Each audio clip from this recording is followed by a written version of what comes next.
తెలుగు రాష్ట్రాల్లో ఎండలు మామూలుగా కొట్టలేదు. ఏపీ ఉడికిపోయింది, తెలంగాణ మండిపోయింది. ఏపీలో అత్యధికంగా పిడుగురాళ్లలో 48.1 డిగ్రీల టెంపరేచర్ నమోదైంది. బాపట్ల జిల్లా వేటపాలెంలో 47.6, కృష్ణా జిల్లా నందివాడలో 47.6 డిగ్రీలు రికార్డైంది. ఎన్టీఆర్ జిల్లా తొర్రగుడిపాడులో 47.4, ప్రకాశం జిల్లా అద్దంకిలో 47.4, ఏలూరు జిల్లా అల్లిపల్లిలో 47.3 డిగ్రీల ఉష్ణోగ్రత నమోదైంది.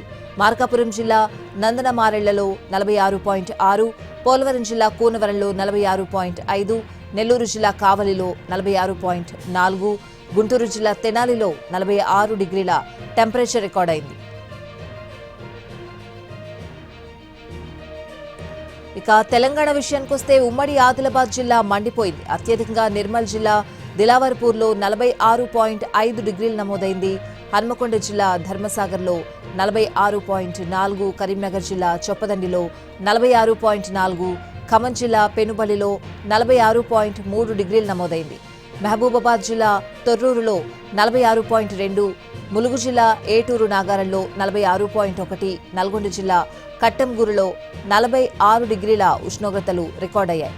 వరంగల్ జిల్లా నల్లబెల్లిలో 46, జయశంకర్ జిల్లా మెగుళ్లపల్లిలో 45.8 డిగ్రీల ఉష్ణోగ్రత నమోదైంది.